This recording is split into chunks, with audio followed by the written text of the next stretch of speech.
I don't think President Putin wants to do that. I think Putin, wants the capitulation of Ukraine. That's what he proposed. How do we deploy what are called reassurance forces, that is, a few thousand men on the ground in Ukraine?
If we are weak today with Russia, we will be preparing the conflicts of tomorrow, and they will affect the Ukrainians.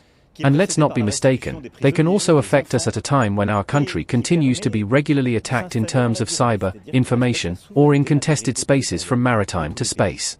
So no weakness. Ultimately, what we are saying is that we want peace. Everyone who will be there tomorrow in Washington has been on the side of peace from day one. But we want a robust peace, a peace that in no way can be a capitulation. A peace that in no way can be at the expense of the security of Europeans. How do we deploy what are called reassurance forces, that is, a few thousand men on the ground in Ukraine, in the peace zone to ensure there is a presence of some allies who say our destinies are linked? This is something we have experienced in the past.